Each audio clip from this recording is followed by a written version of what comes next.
how to use Visa gift card online. So if you have a Visa gift card that you've purchased from somewhere or wherever else you got it, first you must make sure that that particular card is activated before you can begin to use it.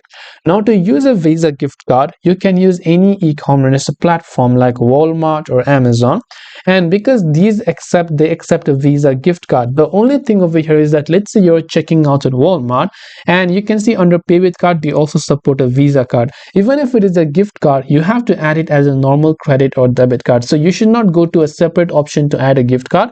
Same case on Amazon. You have to add your Visa gift card on the shopping websites where Visa card is accepted as a normal credit or debit card. So when you enter those particular options like your card and number, name on card and so on, and click on add your card, it will be accepted as a Visa card and will be used for your purchase. So these are the things that you need to remember before you try to use your Visa gift card. Not only these, there are many of the other shopping platforms like Alibaba, AliExpress, or other ones that accept Visa card. So you can choose to apply in those websites.